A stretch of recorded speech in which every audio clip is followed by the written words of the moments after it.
Hi, hello everyone. I hope you can see me and hear me well. Today's topic is on how your limiting beliefs impact your teaching path. And I hope we will have a lot of teachers here engaging and interacting and talking about the limiting beliefs that you have. So if you are here and you are watching me live right now, please just say hi and mention where you are joining from and how you are today. So if you can just let me know in the comments, it would be nice because then I could see you, that you are here and that you can see me and hear me well. Hey, Katya, nice to have you here. Katya is here, brilliant. So if you are here and you can see me and hear me well, just say hi to me. And maybe the very first thing I would like to ask you, what is it that you expect from today's topic, which is again, how your limiting beliefs impact your teaching path as a teacher. So, what is the association that comes to your mind straight away when you hear this? What is the first thought you have? Or maybe even what made you join this session when you saw this topic? Because in today's session, we are going to speak about not just what limiting beliefs are, but how they are created, maybe even when they are created, and how they are impacting our lives. How do we know what they are or what limiting beliefs we have? And then how we can actually become aware of them and potentially challenge them if we want to challenge them. So, maybe what your expectations are from today's session. And maybe have you ever heard before about limiting beliefs, or maybe even have you been challenging your limiting beliefs already? Katya is saying, have more awareness of when I have these beliefs. Yes, so Katya, this is a very important word, the word awareness. When we are aware, it means we bring light to whatever is in the dark. And I don't know if you've seen some of my posts that I was posting recently, but actually I was talking about how these beliefs are invisible and yet they have much impact on our lives. So that's what I was explaining, that the limiting beliefs very often are the beliefs or systems we have as part of our subconscious mind that we don't even know about them. And yet they are so important because whatever we are experiencing in our lives depends on these beliefs. So maybe my very first question would be, how do you think a belief is created? Or even what is a belief? So, what is a belief and how is it created? What is a belief? The very first thing that comes to you, what is a belief? And how is it created? We are going to speak about this together today, but I would just like to hear from you what your experience is with this and how you see beliefs. So, what they are and how they are created. I was so curious when I started learning about this, and I discovered so many limiting beliefs that I had. Well, we all have limiting beliefs, but when we learn how to become aware of them, it's becoming really interesting then. Katya is saying something that manifests in your brain from an experience in the past. Wow. So, something that manifests in your brain from an experience in the past. Yes, so that can be one explanation, Katya, and I think we are going to go into more detail on this. But basically, belief is a thought that we have, but it's not just a thought, right? Because we have like thousands of thoughts every day, and that would mean we have thousands of beliefs every day, which is not true. But it's a thought that is repeated enough times or so many times and is emotionalized that we start believing it's true and we start manifesting it, as Katya said. So it's manifested in our real, tangible life, and we start acting on that belief. So if it's just a thought that we have, it doesn't become a belief. If it's just a thought that we repeat or we hear more times, but we don't emotionalize it, meaning we don't engage with that thought, we don't give it a meaning, we don't take it or accept it as our truth, And if we don't do it, it cannot become a belief. So it becomes a belief if it's accepted as our truth. It's not like a general truth, it's our subjective truth, but it's our truth that we accept as truth. So again, it's a thought that is backed by confidence, acceptance, trust, and even by evidence, right? So, what do I mean by evidence? Let me just say hi to Dale, who just joined us. Hey, Dale, nice to have you here. And everybody else who joins, just say hi so that we know who is here.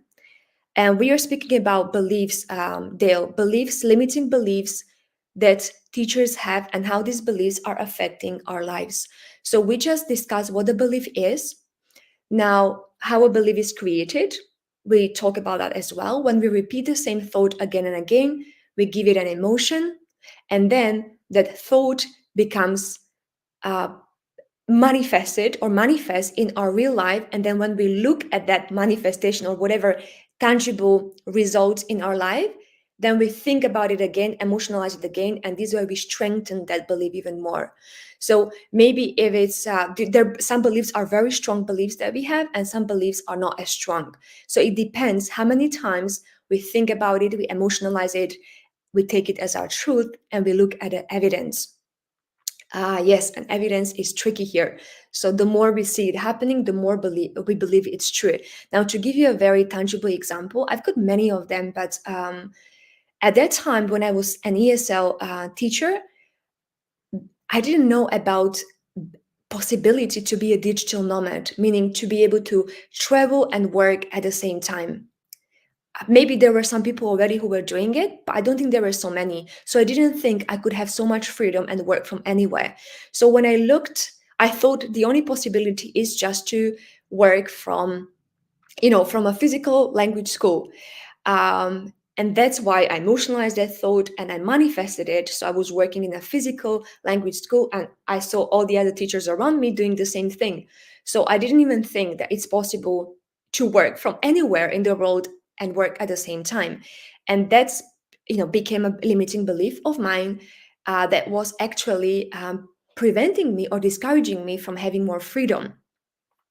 Another limiting belief was that I thought I couldn't charge more. So at that time, when I was an ESL teacher, I charged anything between $10 and $15.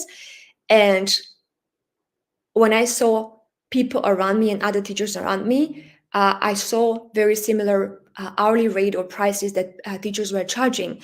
So because of that, I was strengthening that belief that it's not possible to earn more. And there was another limiting belief that was strengthened and backed up by evidence.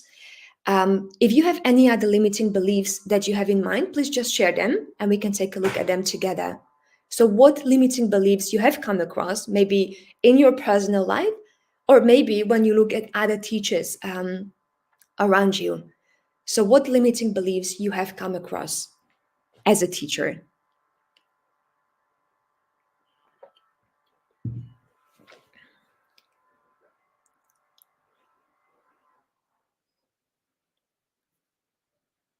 Maybe you have many in mind. Just mention one. Just mention one. The first one that comes to your mind.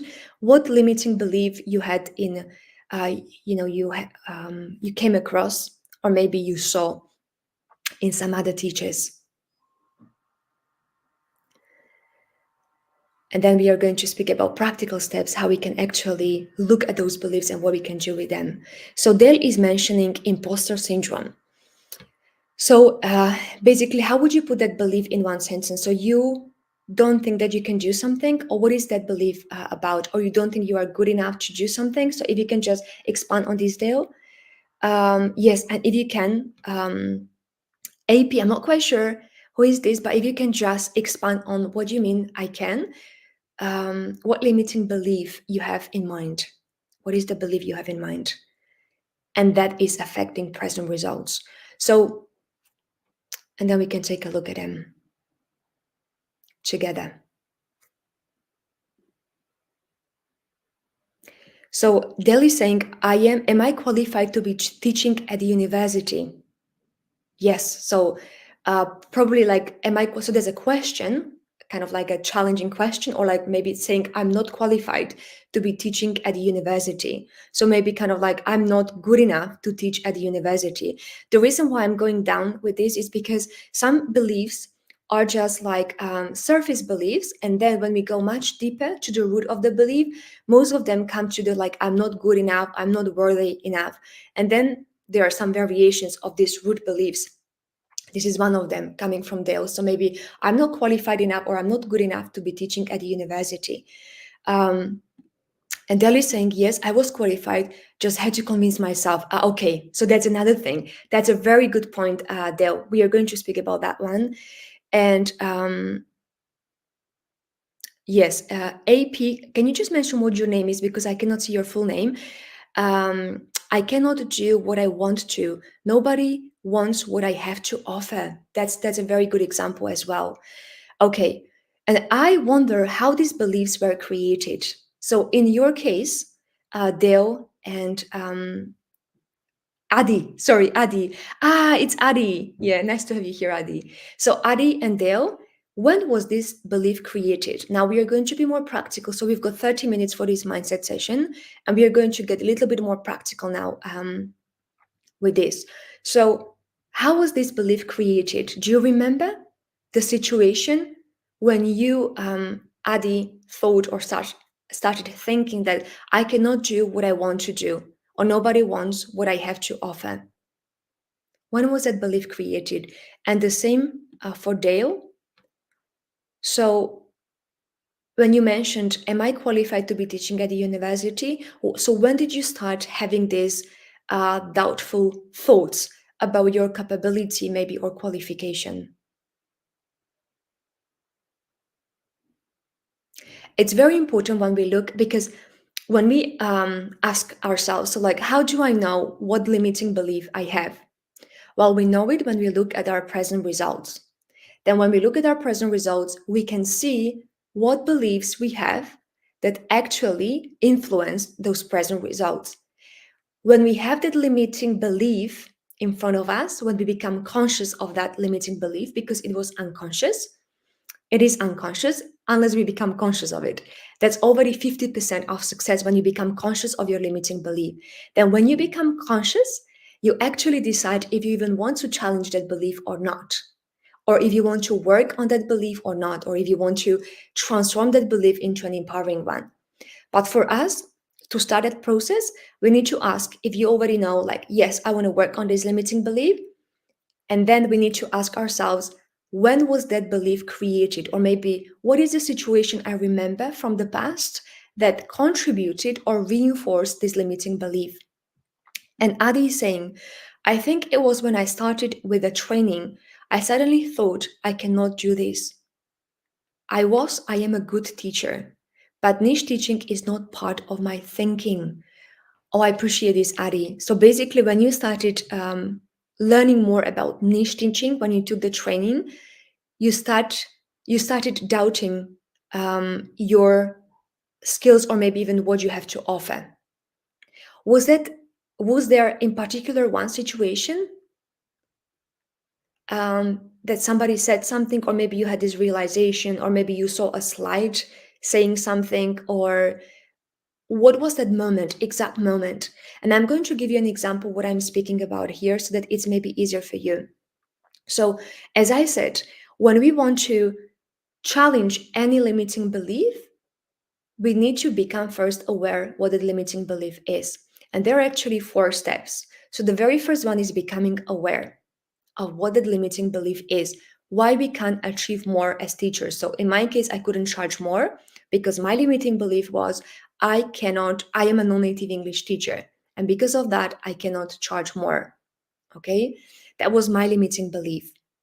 Now, the second step would be look at the past situation that created this belief or reinforced this belief, because maybe we cannot think of the very first situation, we may not know what it was, but which is the situation you remember and that comes to you as first, which reinforced this limiting belief. So in my case, the one that I think of as first, I'm not saying this was the very first one probably, but the one I think of as first was that when I asked the school director I was working for in one language school if I can record a YouTube video for that language school where we could welcome or like encourage new potential students to join that language school.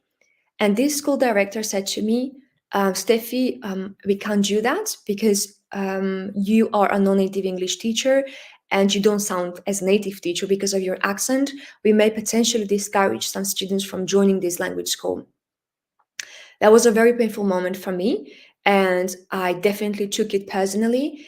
And this was the situation that very much contributed and reinforced my limiting belief that I cannot charge more because I'm a non-native English teacher. So, what is it in your case? What is that past situation that reinforced the limiting belief that is now limiting you from maybe having more money as a teacher, or maybe having more freedom, or maybe even having more impact on other students? So let me just go back to Eddie. Eddie says, not specifically, I just got scared with putting myself out there and then thinking I do not know enough. Okay, so there wasn't a particular one. Maybe if you think a little bit more, Adi, I know maybe it's not an easy one, but what was that moment, or which maybe post you wanted to make, and you got scared? Try to be very specific when you think about the situation. So Dale is saying it was my first day teaching in China. My students were amazing, and it went away quickly once my class began. So basically, Dale, this is where already you realized that this limiting belief is not a limiting belief, right? But my question was, when did you first felt like an imposter? Um, like an imposter, or like maybe you are not qualified enough? Because what we are trying to do, so it should be one current limiting belief that you have at the moment, and then the past situation that reinforced that belief. Maybe the very first situation that you remember, or maybe even the recent one, but a strong one that had influence on that belief. You're welcome here, Parvez. Thank you so much for preparing video. Yes, so we are talking about limiting beliefs and how these limiting beliefs affect teachers' journey and path, or like how much income, freedom they have as teachers by just looking at their limiting beliefs. And Katya is saying, I think there is a point when students don't sign up for your course. Are you good enough? Is that too general?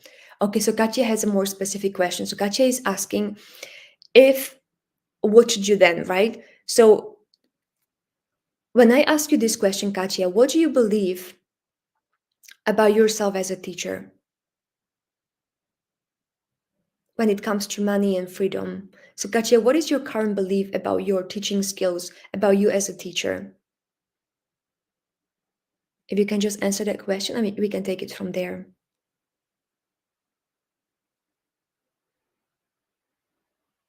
Yes. Um, Great. So basically, again, we speak about limiting beliefs. The very first step, we become aware what limiting belief we want to look at. And the second one is look at the past situation, a very specific situation that happened, which reinforced this belief. And I gave you an example from my own experience. So Katya, question to you, the answer to your question, to my question was, I am good enough. I can do it.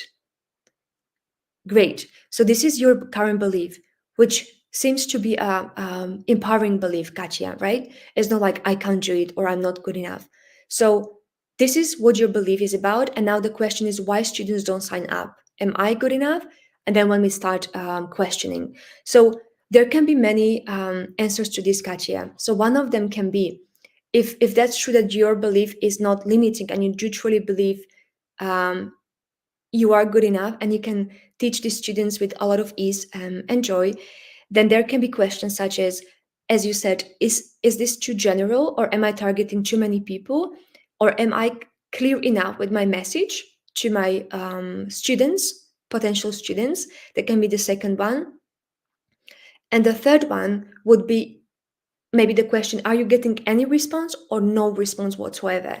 If you are getting some response and you are moving some direction, but maybe not as fast as you would like to, then maybe it's the question of just doing some small actions every day consistently, and then the things will fall into place. I know, Kachi, you've been doing it for almost 1 year now, or maybe 1 year, but you did change niches as well, and you were trying different strategies. Very often what is happening, and I know it's easier to be said than done, but it's the compound effect of what we do. So we do a lot of things at the very beginning which don't make sense, or we don't see very like big results straight away, but then with time we start seeing those results. I just remember when I was a niche teacher, entrepreneur, I was doing some work every day and I was getting results and even clients. And then, funnily enough, even when I finished this role of niche teacher entrepreneur, there were some people who got back to me after 1 year and a half, that I nurtured from before. And then I had to send them to somebody else because I was not working as an English teacher anymore. But it's just whatever actions we do, we will see results later. Of course, there may be more questions, Katia, in your case, is that how clear you are with your messages, and is anybody getting back to you? I know you're mentioning you've been doing it for over 1 year, so maybe that would be the question: are people getting back to you or nobody? Good. So basically, the very first one that came, you become aware of this limiting belief that you have. The second one is you think about the specific um, past situation which impacted this limiting belief, which reinforced this limiting belief. Okay, so that's the second step. The third one, what do you think the third one will be? If we want to challenge this limiting belief, what would be the third step? So the first, we become aware what a limiting belief is. The second one is we go to the past situation that happened and reinforce this limiting belief. And then what will be the third step?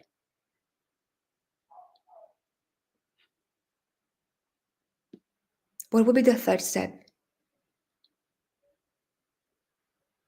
Okay, let me just read actually your comments. Adi is saying, I want to teach confidence, conversation skills, communication, but how can I do this if I lack confidence? I feel like I can't coach, empower my students. It sounds weak, but the struggle is real. I hear you, Adi. And one very important thing is to acknowledge what is happening, and it's actually you're being very brave to acknowledge it and to be very honest about it, because sometimes we either don't know at all or we don't want to be honest about how things are. So that's already 50% of any success, Adi. So you're aware that you lack confidence. Now, I want to ask you one thing, Adi, because this is the first stage. Again, step one is already 50% of success. And then we have three more steps that we are going to speak about today, and that's another 50%. So the second question I would ask you now, when was the first time, Adi, did you feel somebody knocked your confidence, or your confidence was affected, influenced, impacted? What situation comes to your mind? It can be something from your childhood, maybe when something happened from your parents, maybe siblings, maybe neighbors, teachers, community you were part of, or extended family members, or classmates. So, when was that first instant where you lacked confidence? Because that is a limiting belief that I am not confident enough to teach confidence conversational classes. So when was that situation, Ari? Maybe you need some time to think about it, which is okay.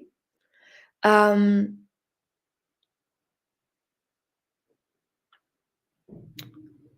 yes. So that's Adi. I will just let you think about it. And Katia is getting back with, yes, they are getting back to me. So the question to Katia was, yes, you've been doing it for 1 year, but are those people even getting back to you? And maybe what are their responses? So it can be different things, Katia. I know there were other teacher entrepreneurs who were doing pretty much consistently, well, on and off, but kind of consistently for 1 year, something that they didn't see results of. And then this compound effect was seen or visible after 1 year and over 1 year and a few months, when they started getting one client after another, and even they scaled to groups. Katia. So it can be two examples, one, or possible scenarios. One, that you still need to adjust your message and and make sure there is this alignment between what your message is, what your niche is, and what you offer. And the second one is just to do it consistently and be even more patient, because if you are getting some kind of results, then maybe looking at those results or responses from your students, or maybe even looking at the whole journey, when do they stop communicating with you, or maybe when the communication stops? Is it with the first message you send to them, with the second, with the freebie you share with them, or when? So these are very important questions to ask yourselves. um, I'm not quite sure, Paris, if you could you please share your experience regarding the first video lesson for clients and students. I'm not quite sure what you mean. Do you mean from my past experience? Because we speak here about limiting beliefs. So maybe I invite you to think about if you have any limiting belief that is preventing you from progressing as a teacher in your career as a teacher. Maybe something that is discouraging you or preventing you from earning more money, having more freedom, and having more impact. And we already spoke about a few limiting beliefs. That was, I'm not good enough to teach, or maybe I'm not confident enough. Yes, so if you have any examples. So that's the second stage. I don't know, Adi, if Adi is ready, or anybody else with with a very specific past situation that happened that actually made you reinforce these limiting beliefs that you have. Adi is saying, in one of my relationships, this is personal. Yes, of course, you don't have to share exact details, Adi. You don't have to. When we had misunderstandings, I heard you are the communication person. So why can you not communicate this clearly? Okay, so this person actually said to you, um, you are the communication person. So why cannot you communicate this clearly?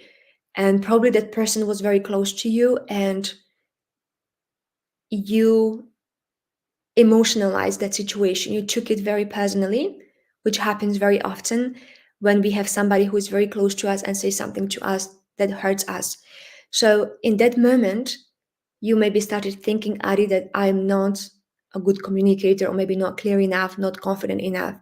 So now, thank you, Ari, for sharing this. So if you don't mind, I will use this example of Ari to move to the third step. So as I said, there are 4 steps.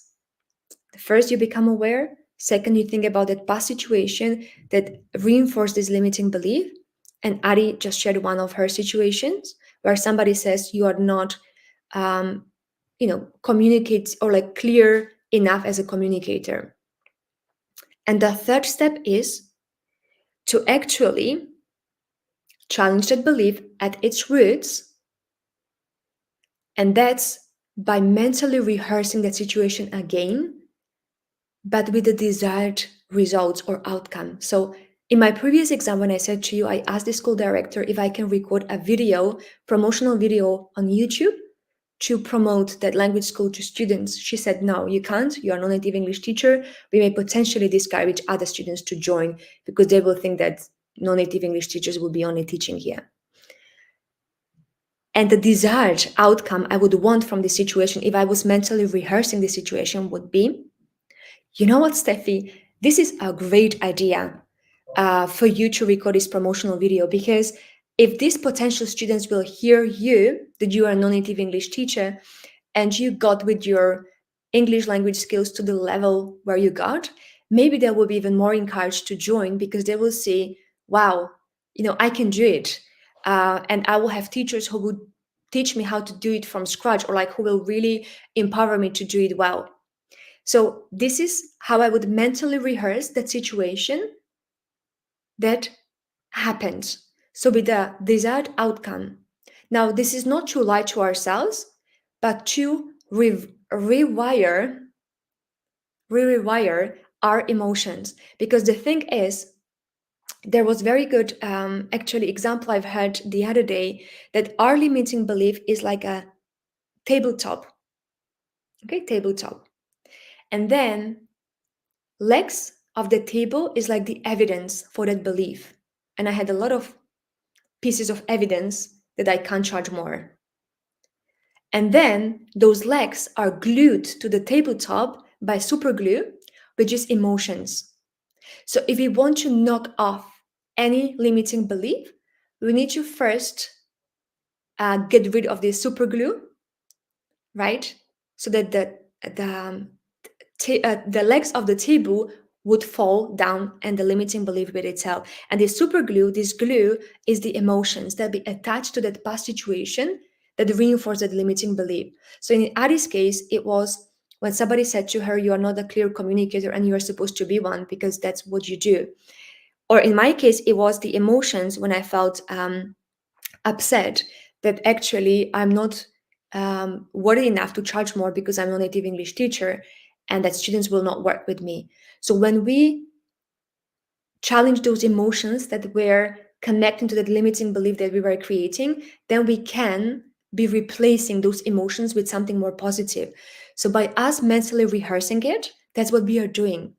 So we are kind of like changing it for different super glue, and we are going to be super gluing different legs of table there. So we are going to first challenge and mentally rehearse that past experience, and then we are going to look for new legs of the table. That's new evidence for that new empowering belief we want to instill. Um, so now going back to Adi's example, Adi, how could you mentally rehearse the situation? What would you ideally want to happen in that situation? What would have been the desired outcome of that communication you had in one of your relationships? Marcy just joined us. Marcy, yes, you can't see the comments, Marcy, because you are joining from Facebook, and most people are on YouTube and LinkedIn. But I'm always trying to share it on the screen so that you can see each other's comments. But that's the reason, Marcy. So you joined from Facebook. If you want to see other people's comments, then maybe you can join from YouTube. But it's okay, Marcy. I will be sharing these comments on the screen. Okay, great. So, what we are speaking about is limiting beliefs, and there are 4 steps how we can challenge any limiting belief that we have as teachers. The very first one, you become aware of what that limiting belief is. Number 2, you think of the past situation that happened to you and that reinforced that limiting belief. Number 3, you actually think about the same situation, but you mentally rehearse it with the desired outcome. So, what would you want ideally to have happened in that situation? So, you mentally rehearse with the desired outcome. That's the third step. And I asked Adi and maybe others, if you want to share your examples, what would be the desired outcome of that very same situation that happened to you in the past and that reinforced that limiting belief? But it's nice to have you here, Marcy. So maybe you can think about your limiting belief if you have any example and what past situation contributed to it. So I will just let you think about it. And in the meantime, I'm going to share our monthly events with you. Then when you are ready, so that you can join future events that we have. And I'm just going to share it with you and show them to you. And I will let you think about that a little bit in the meantime, about that limiting belief. So, okay, you should be able to see my screen now with the monthly events. So today's event is about limiting belief that affect your journey as a teacher, that affect your income, your freedom, or the impact that you're making. But the next events that we are going to have, it's actually the Spotlight event is on the 30th of July, which is going to be about creating teaching materials in minutes. That will be with Christy and with James. So it's going to be Canva and AI. So you will learn a lot about Canva and how you can use it effectively as a teacher, either to prepare your lessons or even to create content and for other things. And then how you can use AI to make things, so artificial intelligence, to make things faster and more effective for you. You need to register here for you to even get reminders and even to get recordings in case you can't join. And then another event we have is on the 10th of July, which is about making videos to increase visibility. And I think it was, let me just see who it was.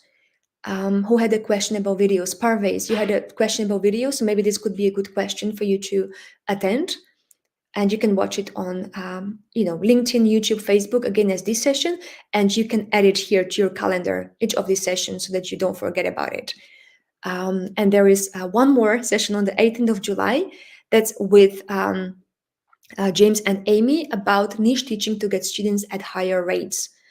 So that's actually what Adi mentioned, that maybe niche teaching is not a journey for everyone, but if you want to have more one-on-one clients and students, then this would be a good event for you to attend. I will just share the link in the comments, and now I'm going to take a look at your comments. Good. So you're welcome, Marcy. You're welcome. And Adi is saying, I'm so impressed with how you communicated this so clearly, and I understand now what you want or what I did that was disturbing. Thank you. Let's keep talking. Yes. Yes, exactly. So Adi did step number 3. Thank you so much, Adi. This is a very good example, and I think it's helpful for everyone. So again, step number 1, you identified a limiting belief that is stopping you from having more income, more impact, and freedom as a teacher. Then number 2 is to become aware about the past situation that actually reinforced this limiting belief. In Adi's case, it was somebody telling her you are not clear enough as a communicator. And that's the limiting belief that is affecting Adi to maybe charge more or even have more students or even create more offers for her students. And then I asked Adi and everybody else to go to step number 3, which is mentally rehearsing the same situation that happened in the past, but with the outcome and results you would love to get instead. So what Adi would love to hear instead of what she heard is, I'm so impressed with how you communicated this so clearly, and I understand now what you want or what I did that was disturbing. Thank you. Let's keep talking. Brilliant. This is a very good example, Adi. So now this is the third step. You mentally rehearse it, but that's not enough. So this is maybe already about 70% of work. Okay, done. So 50% is just to become aware of the limiting belief and past situation that happened. Then another maybe 20-30% is to mentally rehearse it, to at least get that idea what you would love to have instead. And the fourth last step, one of the most important one, is to be consistent with this mental rehearsing. So this basically means for Adi and for everybody else that already identify this mental rehearsal of that past situation, to repeat it again and again and to become consistent with it. So you repeat it enough times, and probably 2 to 3 weeks, every day at least once, say it out loud to yourself, or even in your mind, and maybe even visualize things that are in favor of this new mentally rehearsed situation that you wanted to happen instead. So this would be step number 4. Be consistent with your mental rehearsal of the situation. And in my case, as I mentioned to you before, it would be mentally rehearsing again, the school director telling me, Steffi, I think it's a brilliant idea that you want to record this promotional video, because I think you being a non-native English teacher, you can encourage even more students who are non-native English speakers to study English and to become really good at it. So that's what I would be rehearsing. And actually, that's what I was rehearsing for some time, until I believed that to be my new truth. That actually, me being a non-native English teacher is even more helpful for my students, because I know the journey very well. And then when I changed this belief, which took some time, by the way, it took me quite a lot of time, then I was able to charge much more. And I, doubled, tripled, quadrupled my hourly rate. And actually, even I got many good comments and compliments from my new niche students about the fact that they like how clearly I communicate, and that I'm a non-native English teacher, because they feel like they are more helped by me and they are inspired by my journey. And by me collecting this proof and evidence from my from these new clients that I had and new students. Do you remember this analogy I used before, the tabletop and the legs of the table? So these legs of the table, this was the new proof and evidence. So when that new niche client said to me, Steffi, I'm happy you're a native English teacher and that I work with you, or even one said, I love your accent and how clear you speak. So I was collecting this. I was actually even writing it down and collecting it and replacing these legs of the table. This was my new proof. And I was emotionalizing it, which was the super glue that glued these legs to the tabletop. And then I had a brand new belief that was supporting me in what I wanted to achieve as a teacher with four brand new pieces of evidence with enough emotions, which is the super glue. So I hope this helps, this analogy of mine. Um, Yes. Una is saying, oh, thank you so much for joining, Una. So nice to have you here. So clear, love the formula. Yes, of course. And what I'm going to do, I'm going to actually share it with you. Those of you who stay till the end, I want to share these 4 clear steps with you. So every time when you have a limiting belief in any way, I was just giving you a few examples from my life.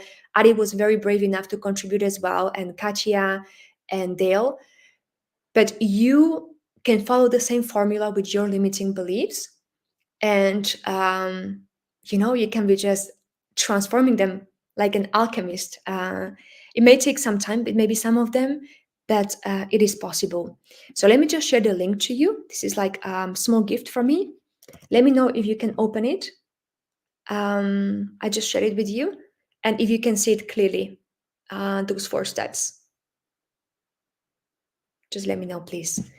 If not, like, I can replace it very quickly.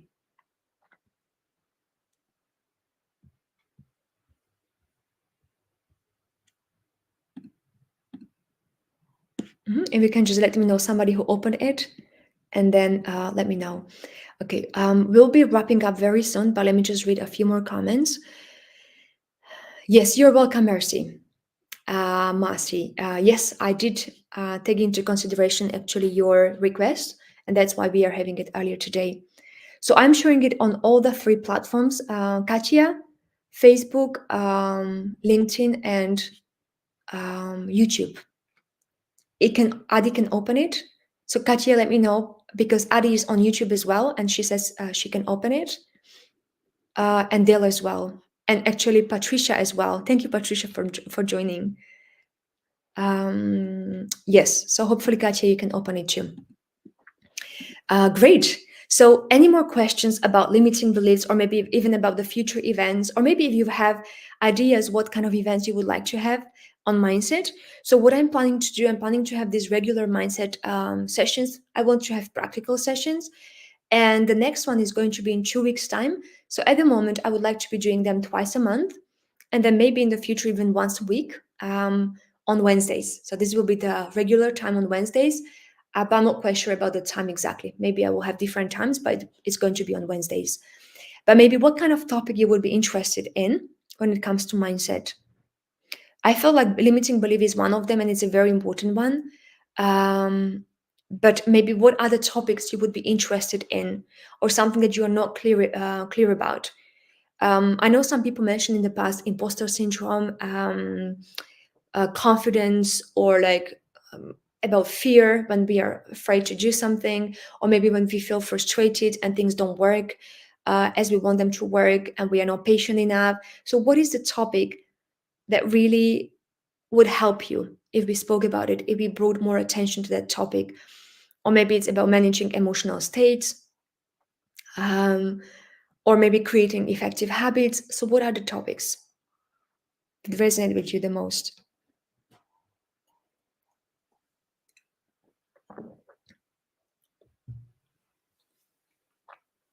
And again, I will share the link to the monthly events so that you can attend future events. You're welcome, Katia, and I'm happy you could open it. Great. So managing emotional states, Katia is sharing. Okay, brilliant. So that can be actually one of the future topics, maybe even in 2 weeks' time. Um, we could speak about this topic. And Ari is saying, why I procrastinate in my thoughts and actions. Great. So I'm taking a screenshot actually, and I will make sure this will be the first few topics we are going to speak about because you requested them. So even if, okay, let me just take the screenshot quickly. So even If you won't be able to attend these sessions, there will be a recording and you can watch it, and I will make sure I answer your question and I will cover this topic.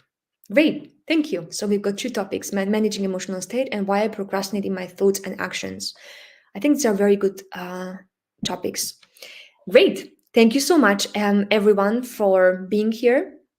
And maybe the last thing you can mention, the takeaway before we end this call. Patricia is saying effective morning routines to have a successful and productive day. Okay, brilliant. So I will take a screenshot of this one as well, Patricia. So these will be the first three topics we are going to speak about. Great. Nice. Good, good, good.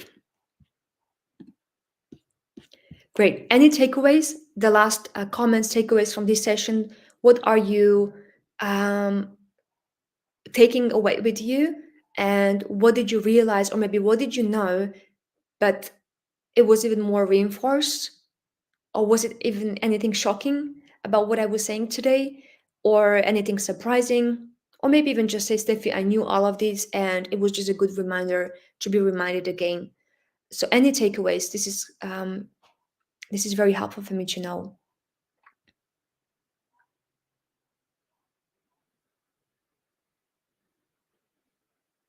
Yes, so okay. So Katya is saying the tabletop analogy. Yes.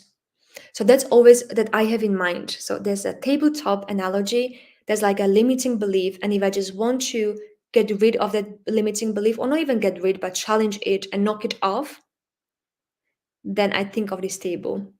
It's legs, which is the proof, and the emotion is the super glue that actually glues the legs to the tabletop. You're welcome, Dale. Adi is saying, my takeaway is it possible to change my limiting beliefs? I need to be consistent with my new belief. Yes, yes, Adi, this is exactly what it is. So maybe some people can change their beliefs much faster, but usually, so there are, let me just touch on this, what you mentioned, Adi. There are usually two ways how we can create new beliefs. One is by something like that happens and which has a huge emotional impact on us. So I don't know, it's usually something negative, but it can be something positive as well. So let's say as a parent, you give birth to your child, or maybe it's some kind of accident or something that happens to you that you don't need to repeating it consistently, but it becomes a belief just like that. Like it becomes very fast because you emotionalize it and it had huge emotional impact on you. And the second one, which is usually what is happening in most cases, it's by consistently repeating the same thought, emotionalizing it, and looking for the proof. Sometimes we subconsciously look for the proof to reinforce that thought and that belief and strengthen it. But it's basically the second way, which is more common, how beliefs are created by us continuously repeating the thought and emotionalizing it. Okay. So, but a good reminder, Adi. Marcy is saying reassure that being a non-native speaker isn't a drawback. Yes, that's a good one, Marcy. Thank you. And my table will be more stable with more legs. That's great, Marcy. Actually, that's something I wanted to ask because I was thinking about the table and four legs, and I felt like, but I had more pieces of proof than just four. So it's okay. You can have even 20, even 100 legs. We will have a very unique and niche table, Marcy. And I've got mine already as well. That's okay. It can be, designed by you. Thank you so much. And Parvez, you had a question about, yes, so basically these mindset sessions with me are just about mindset and the specific topic that we always speak about.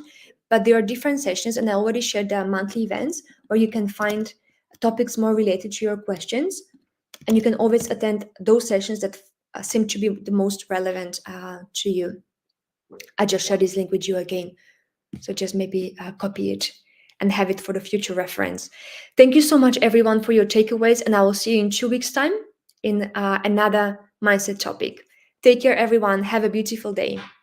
Enjoy your teaching today. Bye bye.